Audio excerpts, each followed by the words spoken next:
Eat a balanced diet. Number 1. Consuming a healthy, balanced diet with plenty of fruits, vegetables, lean protein, and whole grains is essential for weight loss.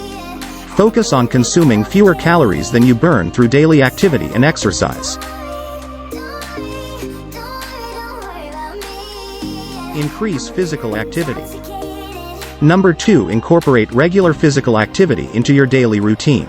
Aim for at least 30 minutes of moderate intensity exercise, such as brisk walking, cycling, or swimming, most days of the week. Reduce calorie intake. Number 3. Reducing your calorie intake is key to losing fat.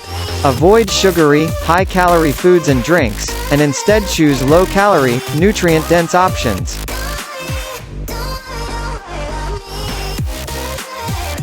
Limit portion sizes.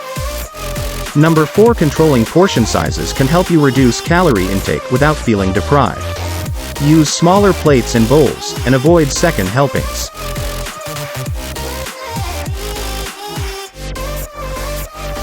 Drink plenty of water.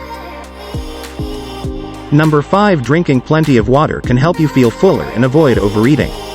Aim for at least 8 glasses of water per day.